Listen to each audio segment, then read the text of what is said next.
நான் வந்து இதை உங்களுக்கு காட்டி ஆகணும். பட்டர்ஃப்ளைக்கு போகிற ரூட்டு வந்து எப்படி அட்வென்ச்சராக இருந்தீங்கன்னா ட்ரக்கிங் பண்ணி கூட நடந்து வரலாம்.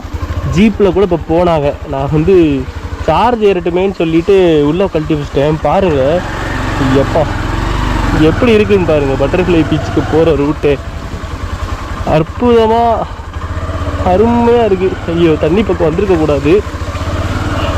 அழகாக இருக்குங்க. நீங்கள் வண்டியில் வந்தீங்கன்னா செம்மையாக இருக்கும். பெரிய வண்டியில் வாங்க. ஸ்கூட்டி கொஞ்சம் கஷ்டம்தான். இது பார்க்க உங்களுக்கு வந்து சின்ன ஹைட்டாக இருக்கலாம், பள்ளமாக இருக்கலாம் தண்ணி, பட்டு கொஞ்சம் பெருசாகவே தாங்க இருக்குது. ஆஹா இடம் தாறுமாறாக இருக்குது பீச்சுக்கு போகிறது. சம்மர் டைமில் வந்து உங்களுக்கு அந்தளவுக்கு பெருசாக வந்து பைக்கில் அழகாக நீங்கள் ஏறி வந்துடலாம். பெருசாக சகதி கதி எதுவும் இருக்காது. பட் இந்த டைமில் வரும்போது கொஞ்சம் சகதி எல்லாமே இருக்கும்.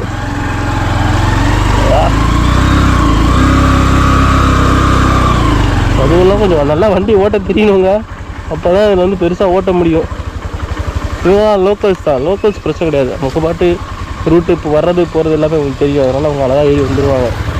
நம்ம புதுசாக வர்றவங்களுக்கு எந்த இடத்துல பள்ளம் எது எங்கே இருக்குன்னு நமக்கு பெருசாக தெரியாது. அதனால் பார்த்து வாங்க. காசு நம்ம பாய்ஸு அதிரடி பாய்ஸ் தான். எல்லோரும் தாறுமாறாக வண்டி ஓட்டுவீங்க. பட் இருந்தாலும் சேஃபர் சைடு